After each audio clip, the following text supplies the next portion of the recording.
तो स्वागत है फिर से गुणनखंड की एक वीडियो में। तो चलते हैं बिना किसी देरी के और लेक्चर की शुरुआत करते हैं। आप फटाफट से इस वीडियो को लाइक कर दीजिए।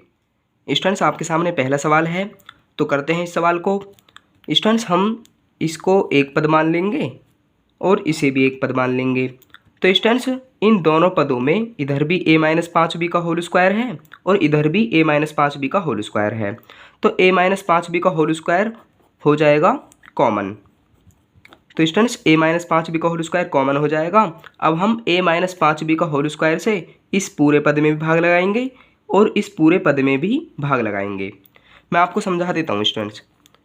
25 इंटू a-5b का होल स्क्वायर, इसमें भाग लगाएंगे a-5b का होल स्क्वायर से। तो a-5b का होल स्क्वायर से a-5b का होल स्क्वायर कट जाएगा, बचेगा क्या? 25 बचेगा स्टूडेंट्स। तो हम यहाँ पर 25 लिख देंगे। और स्टूडेंट्स, इसी प्रकार हम a-5b का होल स्क्वायर से भाग लगाएंगे -4 इंटू a-5b का होल स्क्वायर। तो स्टूडेंट्स, यहाँ पर क्या बचेगा? a-5b का होल स्क्वायर से a-5b का होल स्क्वायर कट जाएगा, तो यहाँ पर बचेगा -4। तो हम -4 यहाँ पर लिख देंगे। अब स्टूडेंट्स, हम क्या करेंगे? अब स्टूडेंट्स, यहाँ पर हम 25 में से 4 घटा देंगे। तो ये तो ऐसा का ऐसा ही रहेगा स्टूडेंट्स, a-5b का होल स्क्वायर। और स्टूडेंट्स, 25 में से 4 हम घटा देंगे, तो 25 में से 4 गए, यहाँ पर 21 बच जाएंगे। अब स्टूडेंट्स, मैं आपको बता दूँ, ये जो 21 है, इसको स्टूडेंट्स आप शुरू में लिख दें तो ज़्यादा अच्छा रहेगा। तो स्टूडेंट्स, हम यहाँ पर 21 को आगे ले आते हैं। 21 इंटू, अब इसको लिख देते हैं हम a-5b का होल स्क्वायर। तो स्टूडेंट्स, हमारा ये आंसर हो जाएगा। और यदि स्टूडेंट्स आप इसे थोड़ा और आगे बढ़ाकर लिखना चाहते हैं, तो स्टूडेंट्स आप इसे इस प्रकार लिख सकते हैं 21। अब इसको आप 2 बार लिख सकते हैं। a-5b का होल स्क्वायर है, तो इसे आप 2 बार लिख सकते हैं। तो a-5b इंटू a-5b। तो स्टूडेंट्स, आप चाहें तो इसे भी आंसर मान सकते हैं, लेकिन स्टूडेंट्स ध्यान रखना, या तो आप इसे आंसर मानेंगे या फिर इसे आंसर मानेंगे। दोनों को आंसर नहीं मानना है। या तो आपको यहाँ तक करना है तो इसे आंसर मानना है, यदि आप यहाँ तक कर रहे हैं तो इसको आंसर मानना है। तो स्टूडेंट्स, आप बिल्कुल अच्छी तरह समझ गए होंगे। और स्टूडेंट्स, मैं आपको एक ज़रूरी बात और बता दूँ। स्टूडेंट्स, ये जो दूसरा स्टेप है स्टूडेंट्स, ये दूसरा स्टेप और ये तीसरा स्टेप, इन दोनों स्टेप्स में कुछ भी अंतर नहीं है स्टूडेंट्स। हमने बस क्या किया है, ये जो 21 है इसको हमने आगे लिख दिया है बस स्टूडेंट्स। कुछ भी अंतर नहीं है इन दोनों स्टेप्स में। तो स्टूडेंट्स, हमें ये दूसरा स्टेप लिखना ही नहीं है, क्योंकि स्टूडेंट्स ये दूसरा स्टेप ना तो देखने में अच्छा लग रहा है और ना ही स्टूडेंट्स इससे कोई फ़ायदा है। तो स्टूडेंट्स, हमें ये दूसरा स्टेप बिल्कुल भी नहीं लिखना है, डायरेक्ट ये तीसरा स्टेप ही हमें लिखना है। और स्टूडेंट्स, आप बिल्कुल अच्छी तरह समझ गए होंगे। अब हम दूसरे सवाल पर चलते हैं। स्टूडेंट्स, आपके सामने दूसरा सवाल है, तो करते हैं इस सवाल को भी।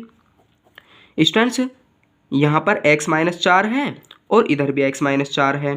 तो स्टूडेंट्स, x-4 ये हो जाएगा कॉमन। अब स्टूडेंट्स, बात ये आई, x-4 की कितनी पावर लें? 2 पावर लें या फिर 1 पावर लें? स्टूडेंट्स, आप बिल्कुल अच्छी तरह जानते हैं, छोटी पावर कॉमन लेते हैं।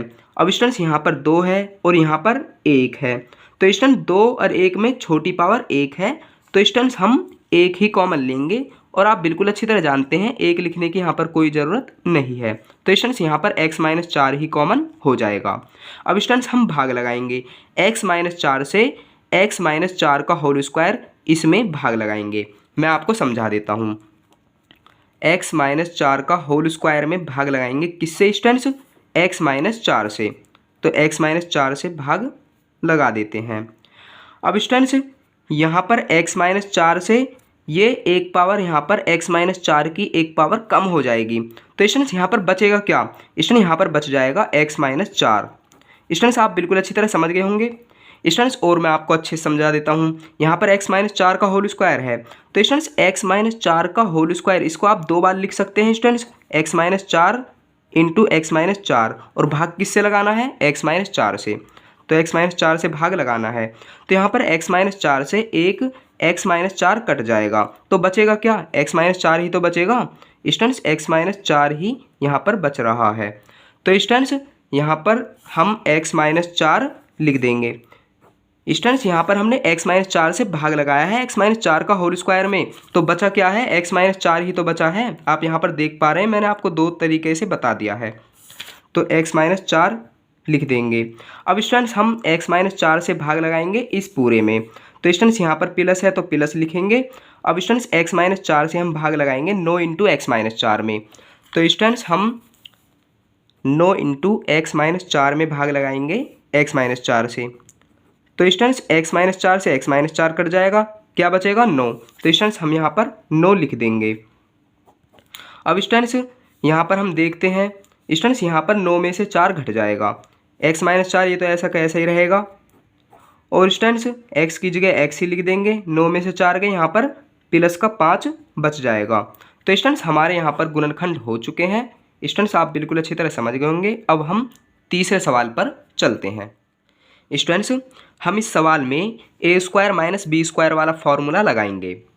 और स्टूडेंट्स हम पहले इस सवाल को ए स्क्वायर माइनस बी स्क्वायर के रूप में लिख लेंगे।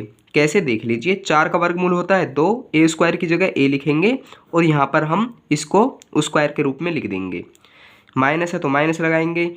9 का वर्गमूल होता है 3, और स्टूडेंट्स यहाँ पर बटे है तो बटे का निशान लगाएंगे। 4 का वर्गमूल होता है 2, ए स्क्वायर की जगह ए लिखेंगे और स्टूडेंट्स हम इस पूरे को स्क्वायर में लिख देंगे। तो स्टूडेंट्स आप बिल्कुल अच्छी तरह समझ गए होंगे। अब स्टूडेंट्स हम इसको ए मान लेंगे और इस पूरे को बी मान लेंगे। ये 3/2a इस पूरे को बी मान लेंगे। लेकिन स्टूडेंट्स आपको ए बी इस प्रकार लिखना नहीं है, ये तो मैं आपको समझाने के लिए लिख रहा हूँ, आपको नहीं लिखना है ए बी। स्टूडेंट्स यहाँ पर हम ए स्क्वायर माइनस बी स्क्वायर वाला फॉर्मूला लगा देंगे। तो ए स्क्वायर माइनस बी स्क्वायर बराबर क्या होता है, ए प्लस बी इंटू ए माइनस बी। तो स्टूडेंट्स हम यहाँ पर पहले ए लिखेंगे, ए क्या है 2a प्लस 3/2a, ए प्लस बी। अब ए माइनस बी लिखेंगे। तो स्टूडेंट्स हमारे यहाँ पर गुणनखंड हो चुके हैं। अब स्टूडेंट्स हम लास्ट सवाल पर चलते हैं। स्टूडेंट्स आपके सामने चौथा सवाल है, तो करते हैं इस सवाल को भी।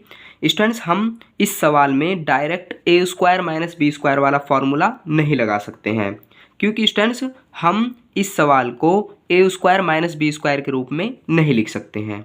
क्यों नहीं लिख सकते, क्योंकि स्टूडेंट्स हम 18 का वर्गमूल ज्ञात नहीं कर सकते हैं, क्योंकि स्टूडेंट्स 18 का कुछ भी वर्गमूल नहीं होता है।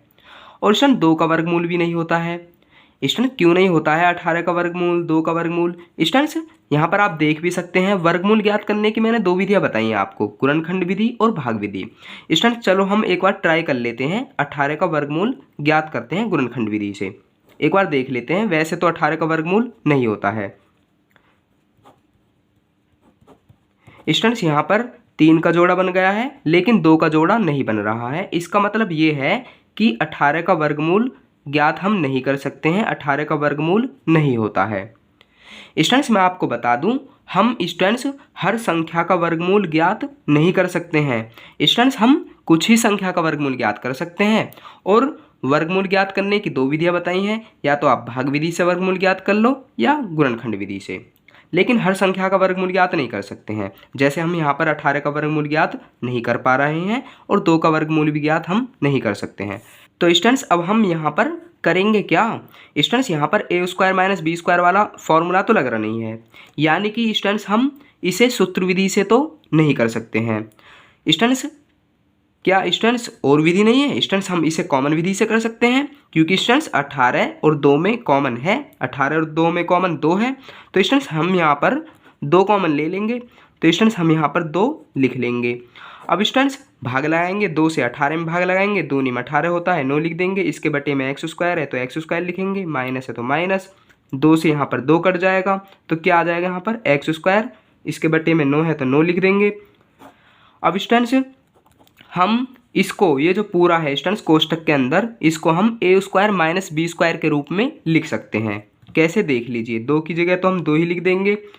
स्टूडेंट्स 9 का वर्गमूल होता है 3, एक्स स्क्वायर की जगह एक्स, और इस पूरे का हम स्क्वायर कर देंगे, माइनस लगाएंगे। एक्स स्क्वायर की जगह एक्स, बटे में 9 है तो 9 का वर्गमूल होता है 3, और इसको भी हम स्क्वायर में लिख देंगे। तो स्टूडेंट्स यहाँ पर हम इस पूरे को a मान लेंगे, 3/x इस पूरे को हम a मान लेंगे और x/3 इस पूरे को b मान लेंगे। तो ये a² माइनस b² के रूप में है। तो हम क्या कर देंगे स्टूडेंट्स, हम यहाँ पर a plus b into a minus b कर देंगे। 2 की जगह तो 2 ही रहेगा स्टूडेंट्स। तो हम यहाँ पर इसमें a² माइनस b² वाला फॉर्मूला लगा देंगे, यानी कि 3/x प्लस x/3 और यहाँ पर 3/x माइनस x/3। तो स्टूडेंट्स हमारे यहाँ पर गुणनखंड हो चुके हैं और आप बिल्कुल अच्छी तरह समझ गए हैं। तो स्टूडेंट्स आपको यदि लेक्चर पसंद आया है तो इस वीडियो को लाइक कीजिएगा। और स्टूडेंट्स हाँ, साथ ही साथ आप हमें इंस्टाग्राम पर भी फॉलो कर सकते हैं, लिंक इस वीडियो के डिस्क्रिप्शन बॉक्स में दे दिया है।